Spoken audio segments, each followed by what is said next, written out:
Welcome back to C programming tutorial. This tutorial is the continuation of the previous tutorial on the while loop. We were working on it. If you haven't watched that tutorial, please I would recommend that you do so by clicking on this link on the screen and also in the description. If you are watching this video on Facebook, make sure you become a fan of this page, and if you're watching it on YouTube, please make sure that you subscribe to this channel. So let's continue. So we were learning about while statement, and we did this little example here, which basically all it did was it decrement the value of x all the way until it became 2, and then it exited out of the loop. I don't know why I did that particular example, but just to show you that how to use the while statement, but it's not too practical. So let's do some other example here. This is the syntax of while statement. Let me put it in comments so that it does not, so that we can refer to it, but it does not confuse the compiler, because otherwise compiler is going to start giving errors, because this is not a valid statement. It's just showing the syntax of while loop. So let's take an example. You have to, we'll just do the same thing again. Let me start my timer here. So let's do the same thing again. Let's write some message, say 10 times. Suppose our job is to write a program which will write some message 10 times. So how are we going to do that? So let's do that. So obviously one way of doing it, as I said before, is to basically use printf, and I don't know, that message would be, this is the information age. Okay, and we can write this 10 times, but that's not a really cool way of doing it. Suppose what if user, let's do it this way. Let's see that the user actually enters the value, that how many times it wants this message to be printed, how many times it wants this message, this is the information age, to be printed. So first thing we will have to do, as we have learned before, is to input the value from the user. Let's call it the variable count. So we'll declare a variable count where we will store the value that user enters. So what are we going to do? We are going to use scanf to basically get the value, which is a number. So we'll say %d \count, like this. So this will basically get a value from the user. Now, before we start getting the value, let's write a simple message so the user knows what we are asking for. So how many times ?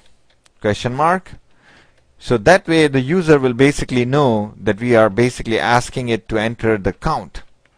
And then what do we have to do? We have to print this message, and this message needs to be printed how many times? As many times as there is a count. So suppose the user enters 10, so we have to print this message like 10 times. So what do we have to do? We have to loop. We have to do something repeatedly. Print this message again and again. Whenever you have to do something repeatedly, you put it in a loop. And the loop that we have learned so far is the while loop. Okay, so we'll use that while loop. So one thing is for sure, that there will be a while, because we have to do something repeatedly, and then whatever we have to do repeatedly, which in this case is to print this message, we have to put it in the body of the while loop, in the braces, for example, here. So we put this in the braces. So this is what we need to do. How many times?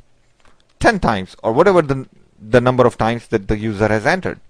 So what do? We have to do something here to basically say the condition which should remain true for as long as we have to print this. So we will print this message for when this condition is true. So what do? We basically have to come up with the condition. What would be the condition? So we have to basically run this loop for as long as it is run less than 10 times, if the user has entered 10 times, or less than the count that the user has entered. Okay, But what would be the less than 10? What should be less than 10? So we need, looks like we need some other variable, some other variable which would be the loop counter. Okay, so we will call it loop counter, which will count how many times the loop has executed. In other words, how many times we have already printed this message. So we will call it loop counter, and we will initialize it to some value, say 0, because right now when you get here, when the program is going to get here, it will start, the program will execute one line at a time, and when program gets here, it hasn't printed any time, not even a single time this message, right? So we are going to say loop counter is 0, and then in this condition we will say that you keep on printing for as long as loop counter is less than count. In other words, for as long as you have printed, the number of times that you have printed is less than the number of times that user wants you to print.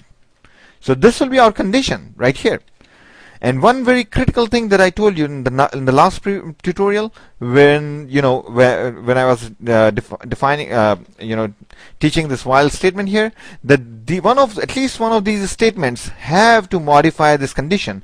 And look at this here in this body right now, there is no change being made anywhere to this condition. In other words, neither the loop counter variable is changing nor count is changing. So what do we have to do? Do we have to change the count here or the loop counter here? Yes, we have to change the loop counter here, because loop counter is supposed to count the number of times this has looped, the number of times we have run the body of the loop. So every time when we run the body of the loop, we have to increment the value of loop counter by 1. Would this do it? Well, this will increment the value of loop counter, but we have to store this result. If the value of loop counter is 1, we have to change it to 1 plus 1, which is 2. We have to change it to 2. So in other words, we have to write loop counter is equal to loop counter plus 1. In other words, we have to add 1 to the loop counter and then assign it back to loop counter here, so that the value of loop counter changes. A quick way of doing it in C is basically use the plus plus operator. The plus plus operator is the same as what I have done here. So loop counter plus plus does the same as loop counter equal to loop counter plus 1, but it's just that it's smaller, shorter, and elegant. So let's use that, loop counter plus plus. You could always use loop counter equal to loop counter plus 1 also, but let's use loop counter plus plus. So what it's going to do is it's going to say, okay, I already printed this once. The next time when it's going to go through it, it will say, okay, I already printed it twice, then thrice, 4 times, 5 times, until the loop counter becomes the same as the count.